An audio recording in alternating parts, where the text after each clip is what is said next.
Hello everyone, मेरा नाम है जसकरण सिंह और आज हम शुरू करने वाले हैं कोड फोर्सेस राउंड 853 डिवीजन 2 के ए टू डी प्रॉब्लम्स। इससे पहले कि मैं शुरू करूं, मैं बताना चाहूंगा कि हमारा एक डिस्कॉर्ड पर सर्वर है जहां पर मैं हर कॉन्टेस्ट के बाद डेली डिस्कशन करता हूं जस्ट आफ्टर द कॉन्टेस्ट। तो जिसको भी ये वीडियो अच्छा लगे वो डिस्कॉर्ड सर्वर ज्वाइन कर सकता है कॉन्टेस्ट डिस्कशन के लिए। तो सबसे पहले मैं फर्स्ट क्वेश्चन डिस्कस करूंगा। इसमें एक अरे दे रखा है और ऐसा है कि उस अरे एक अरे गुड तब है जब जो सारे एलिमेंट्स हैं उनका जो जीसीडी है वो less than equal to length of the array है।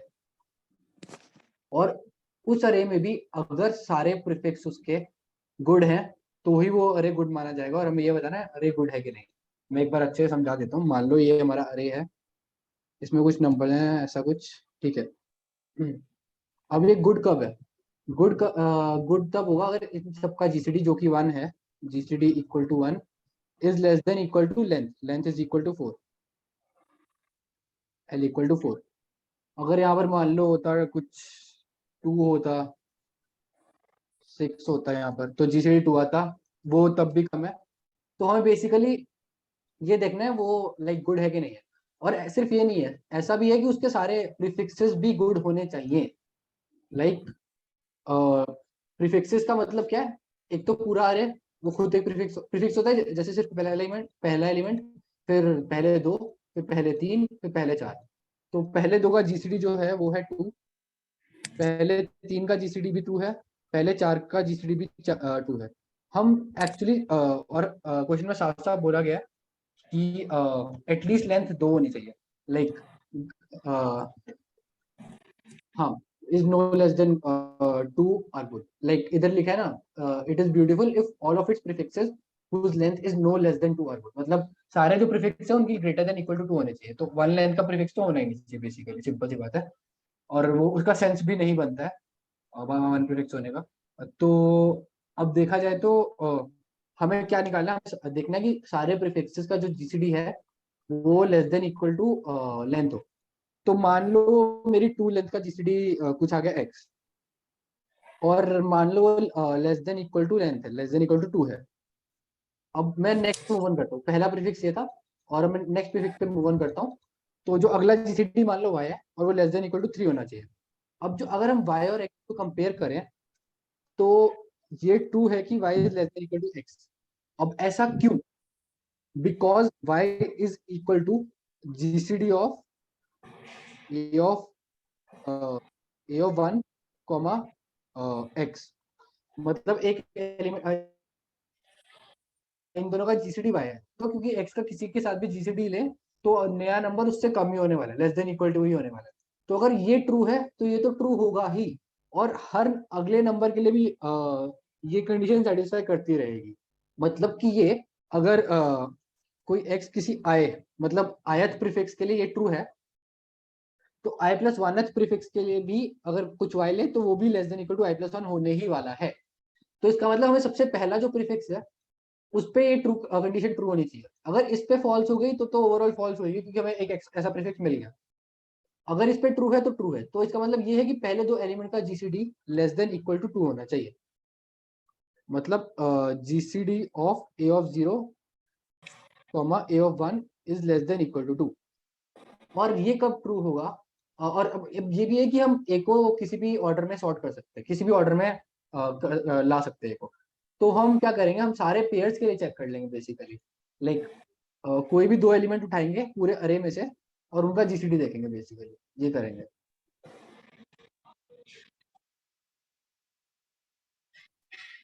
हाँ, तो हमें बस हर पेयर के लिए चेक करना। आप देख सकते हो n is less than equal to 100, तो कोई दिक्कत नहीं है कि वो ऑफ एन स्क्वायर में हो जाएगा बहुत ही आसानी से।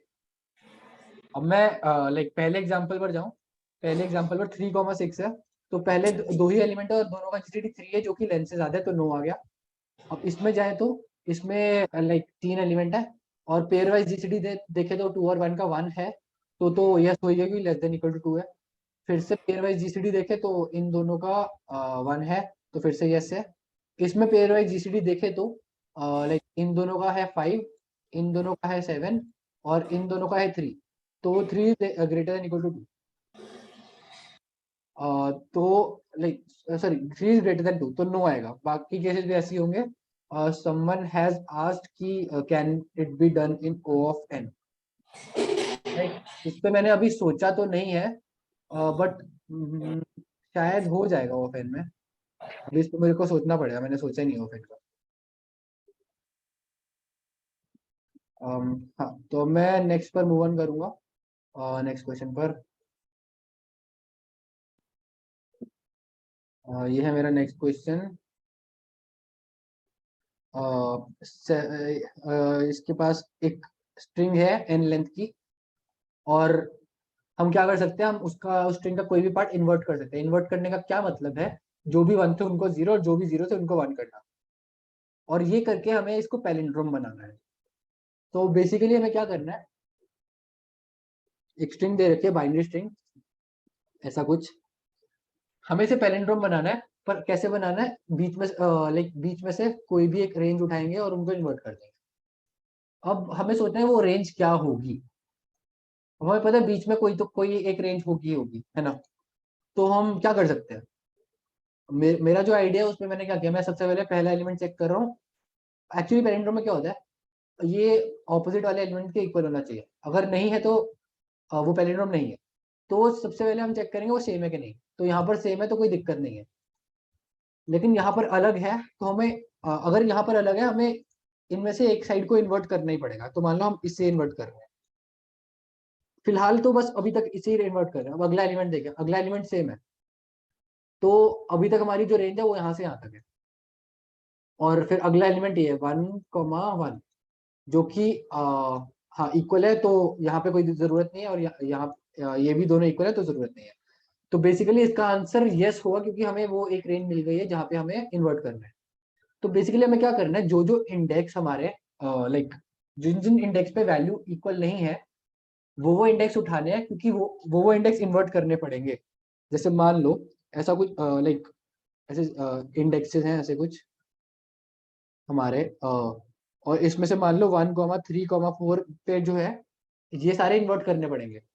अगर अगर ये इन्वर्ट करने पड़ेंगे, इसका मतलब ये है कि जो बचे हैं वो इन्वर्ट नहीं करने हैं। मतलब 0 इन्वर्ट नहीं करना, 2 इन्वर्ट नहीं करना, 4 इन्वर्ट नहीं करना। अगर इनको इन्वर्ट किया तो दिक्कत हो जाएगी, वो पैलिंड्रोम नहीं रहेगा, और इनको इन्वर्ट करना पड़ेगा पैलिंड्रोम बनाने के लिए। पर ये एक रेंज में आ सकते हैं क्या, 1,3,4? ये नहीं आ सकते हैं, क्योंकि कंजेक्यूटिव नहीं है। बीच में एक 2 आ जाएगा और वो भी इन्वर्ट हो जाएगा गलती से। हमें अगर सबको इन्वर्ट करना है तो सारे कंजेक्यूटिव होने चाहिए। तो बेसिकली इसका लॉजिक ये है, जो जो हमें इन्वर्ट करने हैं नंबर, वो सारे साथ साथ में होने चाहिए। और हम एक हाफ में ही चेक करेंगे, एक हाफ में काफी है, क्योंकि दूसरे हाफ का जरूरत ही नहीं है ना। एक हाफ में अगर इन्वर्ट कर दिया तो दूसरे के इक्वल हो गया। तो बेसिकली जो हमारा एल्गोरिथम है वो ये है, like for int i equal to 0, i less than n, i plus plus. हम क्या करेंगे, हम ये करेंगे, if a of i is not equal to a of n minus i minus 1, मैं इसे स्टोर कर दूंगा एक वेक्टर में।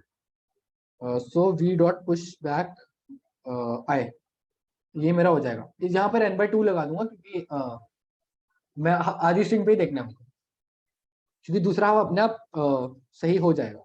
तो यहाँ पर वेक्टर इंट भी कर दिया, और बस एंड में मैं ये चेक करूंगा कि इसके कंसेक्यूटिव एलिमेंट्स इक्वल है कि नहीं। अगर आप देखोगे ये इंक्रीजिंग ऑर्डर में ही है आई, क्योंकि मैं आई 0 से लेकर बाद तक आइटरेट कर रहा हूँ।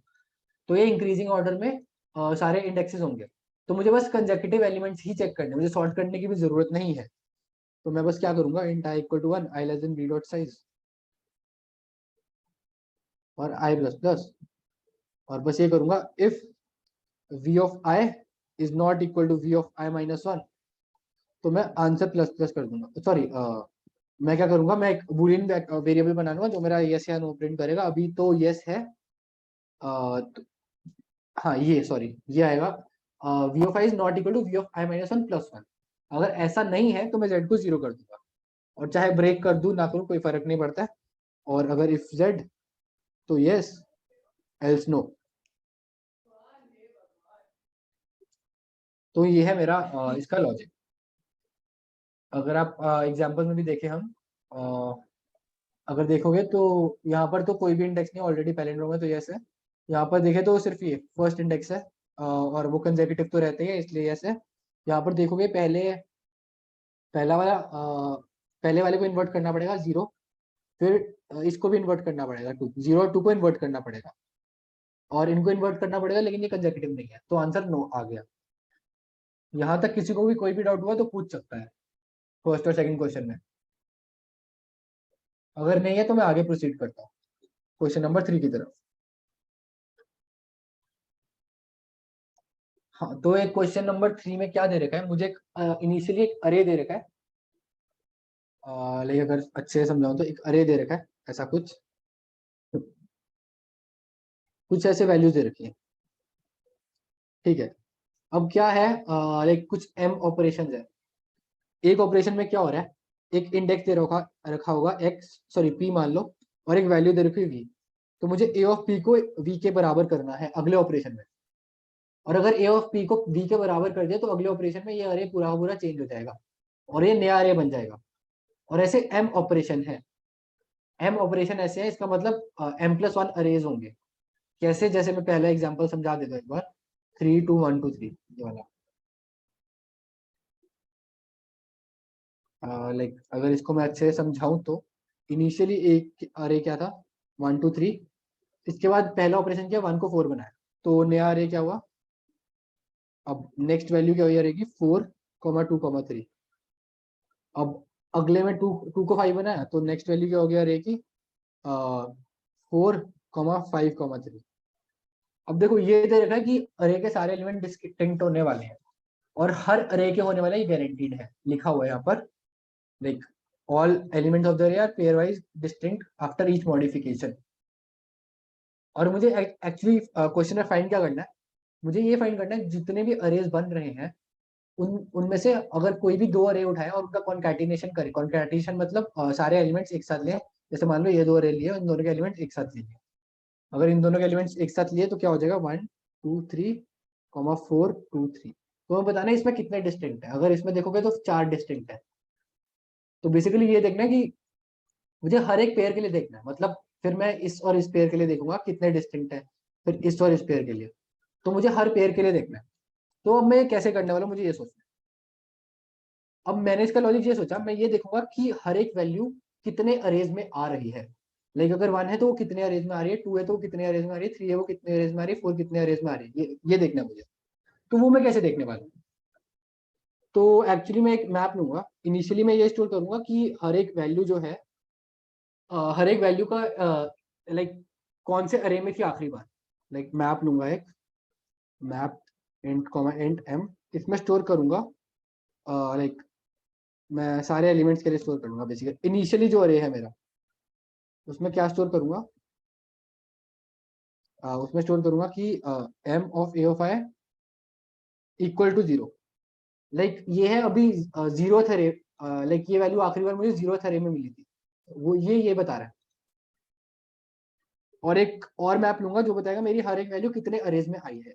अब मैं क्या करूंगा, 1 बाय 1 ऑपरेशंस पर जाऊंगा। Like int i equal to 1, i less than equal to m, i plus. तो मैं ऐसे ऑपरेशंस पर जाऊंगा 1 से लेकर m तक। और अब मान लो एक ऑपरेशन हुआ p कॉमा v पे। तो एक्चुअली क्या बात, इससे हमें क्या पता चलता है, हमें ये देखना है कि pth इंडेक्स पे पहले वैल्यू क्या थी, वो a ऑफ p बता देगा। a ऑफ p मुझे बताएगा कि p इंडेक्स पे क्या वैल्यू थी, और वो वैल्यू आखिरी बार कब, मतलब कौन से इंडेक्स पर थी, सॉरी कौन से अरे में थी, तो 0th अरे में थी मान लो। और अभी मैं ith अरे पे चल रहा हूँ, ith अरे पे। तो अगर वो बी पे थी तो एक्चुअली जो ए ऑफ पी है वो कितने अरेज में आया, आई माइनस ये जो वैल्यू है एम ऑफ ए ऑफ आई। अगर देखोगे यहाँ पर मैं मैप के दूसरा मान लेता हूँ, एक्स मान लेता हूँ। तो बेसिकली मुझे अगर ये देखना है कि ए ऑफ पी कितनी बार आई है अभी तक, तो x of a of P कितनी बार आई है, एक्चुअली प्लस इक्वल टू करूंगा क्योंकि इनिशियली 0 थी, तो ऐड करूंगा बेसिकली। तो प्लस इक्वल टू क्या होगा, अगर देखोगे तो अभी इंडेक्स आया, मतलब आया था है, और आखिरी बार कौन से अरे में थी ये वैल्यू, 0th अरे में। तो आई माइनस, हाँ, तो अगर मैं i minus m of a of p करूं, ये मुझे बता देगा इतने अरेज में ए ऑफ पी वैल्यू आई थी, मतलब जो पिछली वैल्यू थी वो इतने अरेज में आएगी, क्योंकि अभी तक वो चेंज ही नहीं हुए, मैं अभी चेंज कर रहा हूँ। तो अब मैं इसके बाद क्या करूंगा, ए ऑफ पी की वैल्यू मैं वी के बराबर कर दूंगा, और कुछ नहीं। ए ऑफ पी की जो वैल्यू है उसकी वैल्यू मैं वी कर दूंगा, सिंपल। अब एक और चीज मैं चेंज करूंगा, अब मैं ये जो नई वैल्यू है ए ऑफ पी की, जो कि वी है, अब उसका मैं लास्ट इंडेक्स देखूंगा क्या था, m of v equal to i. और इसमें कोलिजन की लाइक कोलिजन मतलब कि ऐसा ना हो कि एक और वैल्यू वी थी और उसका उसका कुछ और इंडेक्स था, और मैंने वी पे एक और ओवरलैप वैल्यू कर दी। अब ये सोचोगे आप कि ये हो सकता है, बट ऐसा नहीं होगा, क्योंकि सारे एलिमेंट डिस्टिंक्ट हैं, ये हमें बता रखा है। तो अगर अभी वैल्यू वी हुई है ना, तो और किसी की वैल्यू वी है ही नहीं है, तो वो फर्क ही नहीं पड़ता है कि और किसी के लिए स्टोर थी, क्योंकि अब मुझे फर्क, अब मैंने देखो जैसे ए और पी की ये उठाई, इंडेक्स उठाई, मुझे ए ऑफ पी के इंडेक्स से फर्क ही नहीं पड़ता, क्योंकि मैं ए ऑफ पी की वैल्यू चेंज हो चुकी है, मेरे ए ऑफ पी की वैल्यू, अब मेरा ए ऑफ पी की नई वैल्यू आ चुकी है। अब मुझे पुरानी वैल्यू से फर्क ही नहीं पड़ता है, तो वो फर्क नहीं पड़ता वो रहे ना या ना रहे, तो मैं बस नई वैल्यू के लिए स्टोर कर दूंगा, और मेरा ऐसे एल्गोरिथम चलता रहेगा। इससे मेरा क्या आएगा, इससे मेरा x of a of P में ये स्टोर हो जाएगा कि कितनी बार हर एक एलिमेंट कितनी बार आया। अब फाइनल चीज मैं क्या करने वाला हूँ, हर एक एलिमेंट चेक करने वाला हूँ कितने पेयर्स में आएगा, क्योंकि अगर हर एलिमेंट जितने पेयर्स में आएगा वो उतनी लाइक वो उतनी बार अपनी वैल्यू ऐड करेगा बेसिकली, क्योंकि हमें डिस्टिंक्ट एलिमेंट चाहिए ना, तो हमें देखना हर एक एलिमेंट कितने पेयर ऑफ अरेज में आएगा। तो अगर मैं for auto you of x करूं लाइक दिस, तो मुझे क्या करना है, तो यू डॉट फर्स्ट मेरा बताता है कि की क्या है, और यू डॉट सेकंड बताता है कि वैल्यू क्या है। तो यू डॉट फर्स्ट है लाइक कौन सी वैल्यू है, तो उससे फर्क नहीं पड़ता मेरे को, वैल्यू से फर्क नहीं पड़ता। यहाँ पे मैं एक और वेरिएबल लूंगा, l n answer equal to 0 long long में लूंगा। तो आंसर में क्या ऐड करूंगा, आंसर में मैं ये देखूंगा कि लाइक जो ये जो वैल्यू है वो कितने अरेज में आ रही है। मान लो कि वो पी अरेज में आ रही है, p equals to u dot second. अगर वो पी अरेज में आ रही है, तो मतलब जो आर प्लस टोटल अरेज कितने, आर प्लस वन है ना, तो इसका मतलब वो आर प्लस वन अरेज में नहीं आ रही है, sorry r plus one minus p arrays में नहीं आ रही है। तो अगर मैं देखूंगा, तो ये जो वैल्यू है, सॉरी कहते हैं जो पी है वो बता रहा है कि कितने अरेज में ये वैल्यू आती है, तो जिन जिन अरेज में नहीं है उनके साथ अगर मैं उसको पेयर अप कर दूं, like p into r plus one minus p कर दूं, तो वो मेरे को बता देगा कि हाँ इतने अरेज में आया ये, बेसिकली इतने पेयर्स में आ गया बेसिकली। तो r plus one minus p में तो था ही नहीं है, तो उसमें एक बार ऐड हुआ ये। अब अब ये देखना है, जो मेरे पी अरेज में ऑलरेडी है उनके भी पेयर बनाने हैं ना, उनमें से भी कोई पेयर बनाने हैं जिसमें है वो, एक्चुअली वो सब में है, तो कोई भी पेयर लो वो हर किसी में हो गई होगा। तो मैं अगर ये पेयर लूँ लाइक, तो मैं कोई एक्चुअली क्या करूँगा, कोई भी दो सिलेक्ट कर लूंगा बेसिकली। तो मैं क्या करूँगा, P into P minus one by two, selection का यही फॉर्मूला होता है। लाइक पी में से मेरे को कोई भी दो सिलेक्ट करने हैं, अरेज कोई भी दो अरेज सिलेक्ट करने हैं जिसमें ये वैल्यू है, तो वो भी ऐड होगा। और ये मैंने इसलिए किया था कि जिन जिन में नहीं है उनमें वो वैल्यू डल्स है, उसके कितने पेज है, like r plus one minus p arrays में ये वैल्यू थी ही नहीं, तो उनके साथ अगर मैं पेयर अप करूंगा तो ये वैल्यू उतनी बार ऐड हो जाएगी, और आपस में पेयर अप करने में इतनी वैल्यू ऐड होगी। तो ये बेसिकली यही है मेरा एल्गोरिथम इस क्वेश्चन का। और अगर मैं इस वाले पर समझाऊं, तो अगर आप देखोगे वन कितनी बार आ रहा है, लाइक मैं सीधा वैल्यूज ही लिख देता हूँ, वन कितनी बार आ रहा है, एक बार, टू कितनी बार आ रहा है, दो बार, तीन कितनी बार आ रहा है, तीन बार, चार कितनी बार आ रहा है, दो बार, और जो पांच है वो कितनी बार आ रहा है, एक कितनी बार आ रहा है, हाँ एक बार। तो तो बात यह है कि लाइक हाँ हर एक वैल्यूज का मुझे मिल गया कि कितनी कितनी बार आ रहे हैं। तो अगर मैं ये चीज ये जो लास्ट वाला एल्गोरिथम है इसमें लगाऊं, तो पहले एलिमेंट के लिए क्या होगा, आर प्लस वन, आर क्या है, आर प्लस वन क्या है, r plus one actually three है, सॉरी आर प्लस वन मैंने जो लिया है ना, ये आर की वैल्यू एक्चुअली एम के बराबर, एम एम यानी ये, चलो इसको कुछ और वैल्यू ले लेते हैं, के ले लेते हैं बेसिकली। हम मैंने यहाँ एम लिखा है, यहाँ एक्चुअली मैप मैप का नाम भी एम है ना, तो दिक्कत हो जाएगी, तो के ले लेते हैं। तो यहाँ भी के प्लस वन है बेसिकली, के, ये के है। तो यहाँ पर मेरा के टू था, तो के प्लस वन थ्री है, क्योंकि तीन अरे है। अब मैं देखूँ तो लाइक वो जो पी है मेरा, पहले वाले केस में मेरा पी क्या आ रहा है, पी इक्वल टू वन, और के प्लस वन माइनस पी जो है मेरा वो है टू। तो अगर देखो तो 1 इंटू टू, 2 बार ये वैल्यू आई, like 1 into two plus 1 into 1 - 1/2 यानी कि 0। तो 1 के लिए ये हो गया। एक्स ऑफ टू क्या है? एक्स ऑफ टू 2 है, तो p इक्वल टू 2, और जो दूसरी वैल्यू है वो होगी लाइक 1 हो जाएगी। मैं कॉमा लगा के लिख रहा हूँ ताकि फिर ज्यादा ना लिखना पड़े। अब इसका क्या है? 2 इंटू 1 प्लस 2 इंटू 1/2, बेसिकली 1 होगा, 1 ऐड हो जाएगा इस वाले में, इस वाले केस में।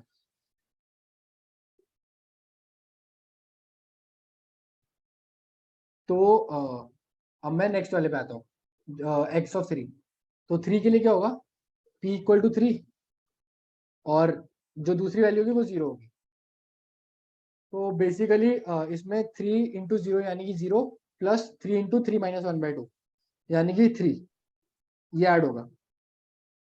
और p इक्वल टू ये x इक्वल टू 4 के लिए p इक्वल टू 2, 1, इसके लिए भी सेम चीज ऐड होगी, 2 इंटू 1 प्लस 1। और लास्टली इस वाले में भी पहले वाले नंबर में जो ऐड हो रहा है 1 इंटू 2, 1 इंटू 2, इन सब का सम करे तो क्या होगा? 2 प्लस 1 5 हो गया, 5 + 3 8, 8 + 3 11, 11 + 2 13। तो इन सबका टोटल सम क्या है? 13। और अगर आंसर देखोगे वो भी 13 ही है। तो बेसिकली ये एल्गोरिदम पूरा अच्छे से काम कर रहा है, और इस क्वेश्चन का यही एल्गोरिदम है। किसी को भी कोई भी डाउट हुआ तो पूछ सकता है, नहीं है तो मैं आगे प्रोसीड करता हूँ डी क्वेश्चन की तरफ।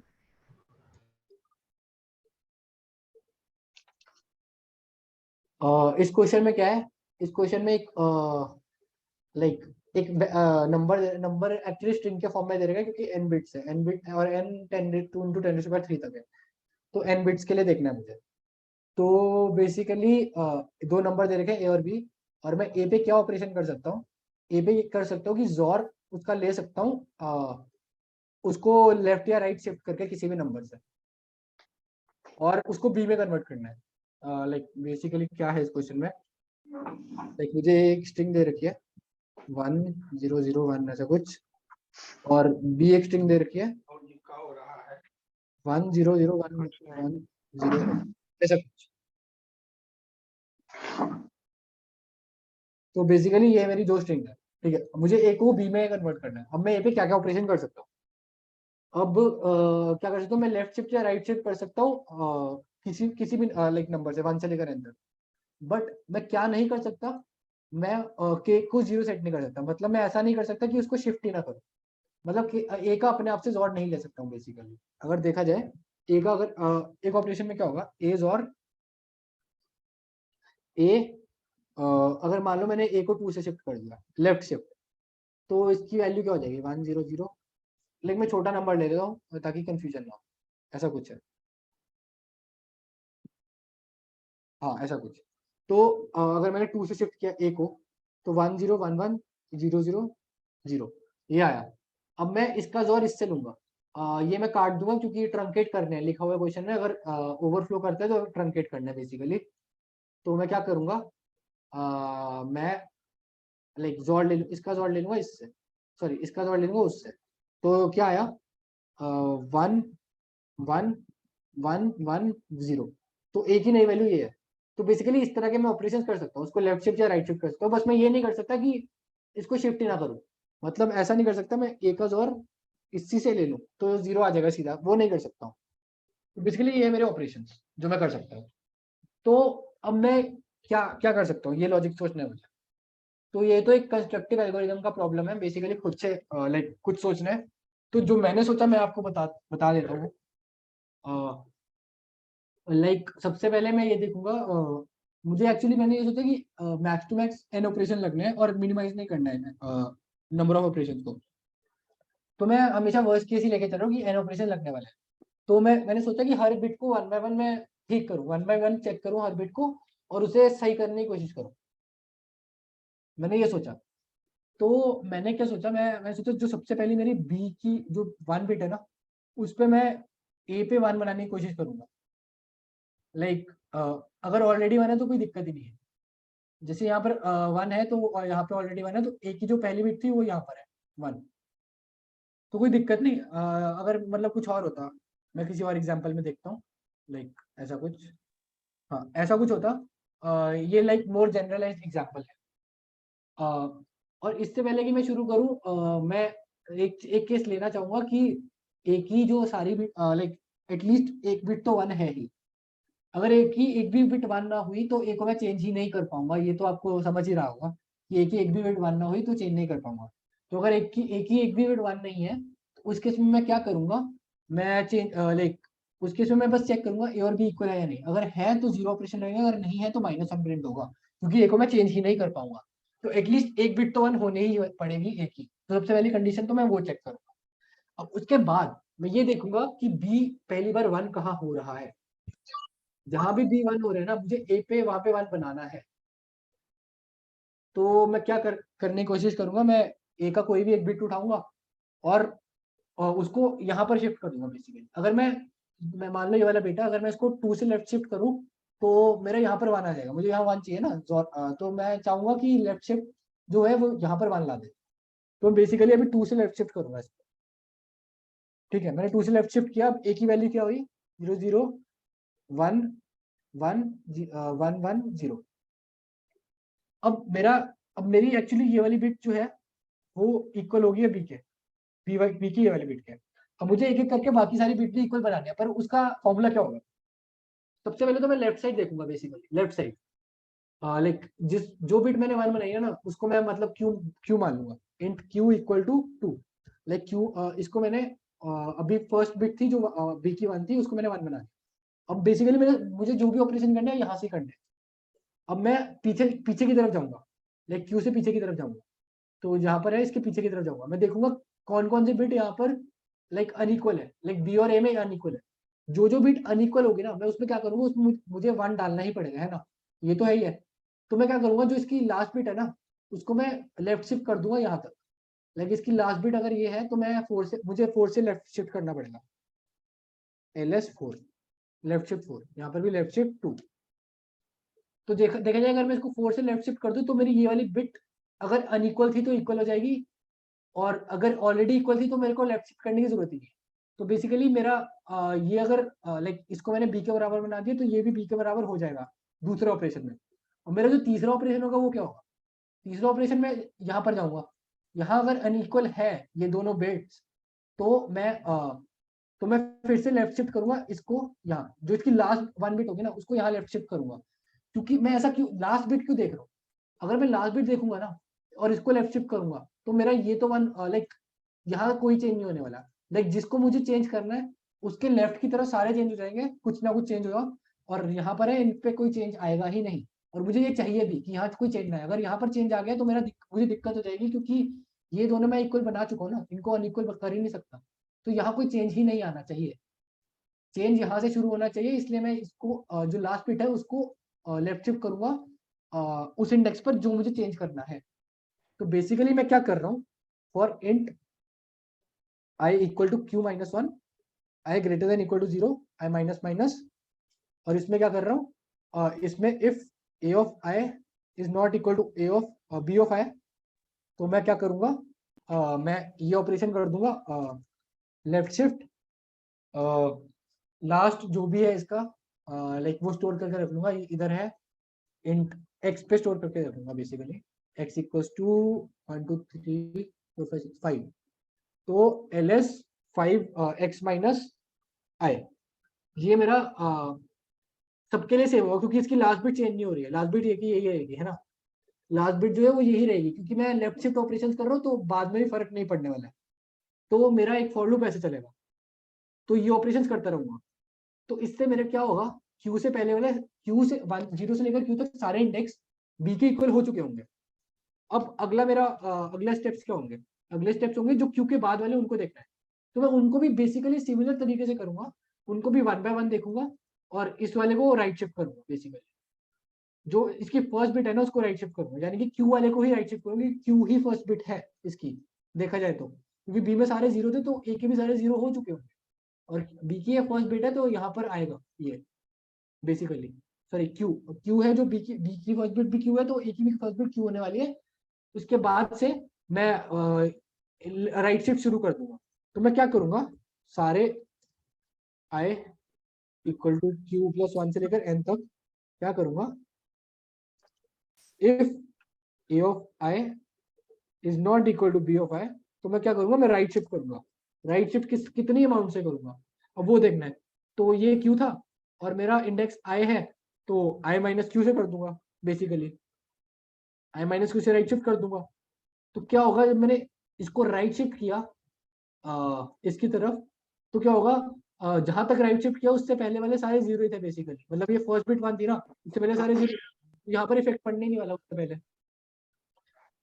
मतलब अगर मैं सीक्वेंशियली ऑपरेशंस करूं, तो अगर देखोगे इस वाली जो फॉर लूप में है, इसमें तो एक्चुअली सेम ही है, ए और बी ऑलरेडी सेम है, तो कोई फर्क नहीं पड़ेगा। अगर मैं यहाँ से शुरू करूँ करना, तो for i equal to 3 same है तो कोई दिक्कत नहीं होगी। आई इक्वल टू 4 पे क्या होगा, आई इक्वल टू 4 पे अनइक्वल है, तो द थिंग इज ये राइट शिफ्ट होगा 2 से, तो राइट शिफ्ट बाय 2, तो ए क्या हो जाएगा, 0 0 1 1 0 0 1 1, ये हो जाएगा बेसिकली, अगर मैं जोर लूँ तो। मतलब ये मैं एक्सप्लेन नहीं कर रहा, ये बेसिकली इसकी वैल्यू यही होने वाली है अगर राइट 2 से इसको राइट शिफ्ट करूँ तो।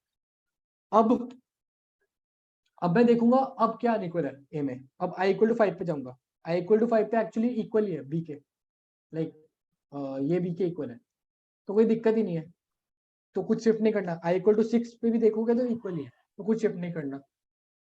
अगर मैं इसको 0 कर दूं बी को, तो मुझे यहाँ पर आई इक्वल टू 6 पर भी चेंज करना पड़ेगा। तो मैं राइट शिफ्ट कितने से करूंगा, ये जो इंडेक्स है वो है 2, और ये जो इंडेक्स है वो है 6, तो 6 माइनस 2 4, 4 से राइट शिफ्ट करूंगा। तो जो सॉरी इसमें देखना है मुझे, इस वाली जो लास्ट स्ट्रिंग थी, हाँ, तो इसमें भी 2 ही है इंडेक्स, जो लेफ्ट मोस्ट ऑन बिट है, तो मैं 4 से शिफ्ट करूंगा। तो अगर मैंने 4 से शिफ्ट किया तो क्या होगा, 0 0 1 1 0 0 1, और आगे वाले तो ट्रंकेट हो ही जाएंगे बेसिकली, मतलब यहाँ 0 हो जाएगा बेसिकली।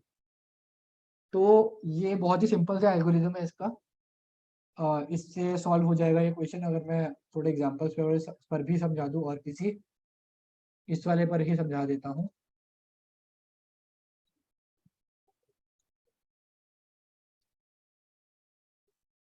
इस पर देखोगे तो क्यू क्या है, क्यू इक्वल टू 0, क्योंकि पहले बिट जो ऑन है बी में वो क्यू है। और सबसे पहले मैं क्या करूंगा, अगर यहाँ पे बिट 0 है, तो मैं जो सबसे पहली बिट है उसको मैं लेफ्ट शिफ्ट कर दूंगा बेसिकली, तो वो लेफ्ट शिफ्ट 2 होगा सबसे पहला ऑपरेशन। उसके बाद 1 की वैल्यू क्या होने वाली है, सॉरी ए की वैल्यू क्या होने वाली है, 1 1 0 1 1। अब मैं लेफ्ट की तरफ जाऊंगा, लेफ्ट की तरफ कुछ है नहीं क्योंकि क्यू 0 है। अब राइट की तरफ जाऊंगा, पहला बिट इक्वल है, दूसरा बिट इक्वल है, तीसरा बिट अनइक्वल है, तो तीसरे बिट के लिए मैं इसको राइट शिफ्ट करूंगा 3 से, आर एस 3, तो ये क्या बन जाएगा, 1 1 0 0 0। तो बेसिकली ये इसका आंसर है, एक्चुअली सॉरी राइट शिफ्ट पर 3 करना है मुझे, 2 नहीं 3, हाँ, तो ये इसका आंसर है। और अगर आप देखोगे शायद लाइक सॉल्यूशन में भी यही है मे बी, सॉल्यूशन में थोड़ा अलग है, 3 कॉमा माइनस 2 मेरा है 2 कॉमा माइनस, तो ये भी वर्क करता है। तो ये है इसका सॉल्यूशन, और किसी को भी कोई भी डाउट है तो पूछ सकता है। बाकी फिर आज का डिस्कशन हो गया है। किसी को भी कोई भी डाउट हो हमारे डिस्कॉर्ड सर्वर में आकर किसी भी क्वेश्चन पे पूछ सकते हैं, हम डाउट्स भी क्लियर करते हैं, हर कॉन्टेस्ट के बाद डिस्कशन भी करते हैं, डेली प्रॉब्लम भी देते हैं आप लोगों को करने के लिए, और उस पर भी एक सेशन लेते हैं रोज रात को डेली प्रॉब्लम पर, ताकि हम आपके उस डेली प्रॉब्लम में डाउट क्लियर कर पाए। उसके अलावा हम GFG problem of the day भी डिस्कस करते हैं, तो जिसने भी अभी तक हमारे डिस्कॉर्ड सर्वर ज्वाइन नहीं किया वो ज्वाइन कर सकता है। So thank you.